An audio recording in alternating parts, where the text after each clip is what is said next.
ایسی ہیں کہ جن کی طرف ہماری توجہ ہی نہیں، اس کو ہم ناجائز اور حرام سمجھتے ہی نہیں، اور اس میں اچھے خاصے دیندار، نماز پڑھنے والے، تہجد گزار، صف اول کے پابند وہ لوگ بھی داخل ہیں کہ اس پہلو کی طرف ان کی نگاہ ہی نہیں جاتی کہ ہم کس طرح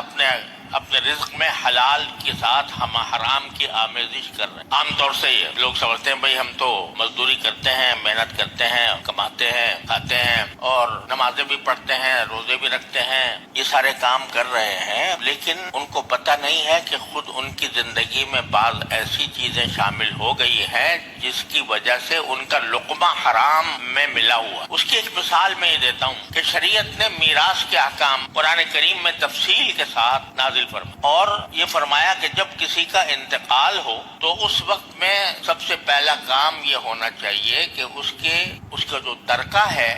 جو کچھ اس نے میراث میں چھوڑا ہے، وہ نقدی ہو، وہ سونا ہو، وہ جائیداد ہو، کوئی مکان ہو، کوئی زمین ہو، وہ شرعی قاعدے کے مطابق آپس میں تقسیم کر لو۔ اگر وہ تقسیم نہیں کی اور کوئی ایک فرد اس کے اوپر قابض رہا تو جس شخص نے اس پر قبضہ کیا ہے وہ اس کے مال میں حرام شامل ہوگا۔ یہ مسئلہ ہوتا ہے عام طور پر ایک بڑی زبردست غلط فہمی پھیلی ہوئی ہے کہ بھئی ابھی تو انتقال ہوا ہے، ابھی ایک دم سے ہم حصے بکرے کرنا شروع کر دیں، بٹوارہ کرنے لگیں، یہ ہمیں اچھا نہیں لگتا کہ ابھی تو دنیا سے جانے والے کا کفن بھی میلا نہیں ہوا اور ابھی ہم اس کی جائیداد کا بٹوارہ شروع کر دیں۔ اس کو بہت برا سمجھا جاتا ہے، معیوب سمجھا جاتا ہے۔ حالانکہ شریعت کا حکم یہ ہے کہ جلد از جلد اس کی میراث کو تقسیم کرو، جس کا جو حصہ بنتا ہے اس کو وہ حصہ دو۔ اب مرتے ہی، انتقال ہوتے ہی اس کے تمام املاک وہ اس کے وارثوں کا حق، اب اس کی ملکیت نہیں رہی، وارث اس کے مالک۔ اب اگر اس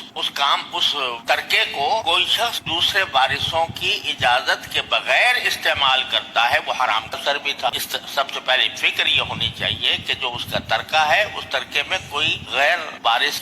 کا تصرف نہ ہو۔ تو یہ شریعت کا حکم ہے، اور ہوتا یہ ہے کہ شروع میں تو کہتے ہیں بھائی ابھی تو ہم آپس میں بھائی ہیں، بہن بھائی ہیں، کیا لینا دینا، کیا تقسیم، کیا بٹوارہ، ہم تو بھائیوں کی طرح رہتے ہیں۔ جب ذرا وقت گزر جاتا ہے تو پھر اسی سے لڑائیاں اور جھگڑے کھڑے ہوتے ہیں۔ تو شریعت کا حکم یہ ہے کہ جلد از جلد ترکے کو تقسیم کرو جس طرح ممکن ہو۔ اب اگر ایک آدمی بڑا بھائی ہے، مثلا وہ ایک کاروبار اس کے والد چھوڑ کر گیا ہے، تو انتقال کے بعد بڑا بھائی تصرف کرتا ہے، اس میں کاروبار کو وہ سنبھالتا ہے، تو کاروبار کو سنبھالنے کے اندر اس کو یہ رکھنا چاہیے کہ آج کے دن سے یہ جو میں کاروبار کر رہا ہوں اس میں سارے میرے بہن بھائی یا جو وارث ہیں وہ سب شریک ہیں۔ اس کے حساب سے اس کو یہ کرنا چاہیے کہ بھئی چونکہ ہم شریک ہیں، یا تو ہم فوراً اپنے حصے الگ کر لیں،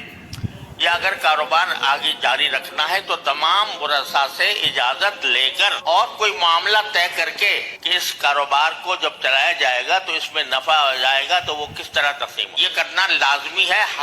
ضروری ہے۔ اگر وہ شخص اس کاروبار پر اس نے قبضہ کر لیا یا وہ کاروبار چلاتا رہا، دوسرے وارثوں سے کچھ پوچھا نہیں، دوسرے وارثوں کی کوئی مرضی نہیں لی، تو اس کے کھانے میں حرام شامل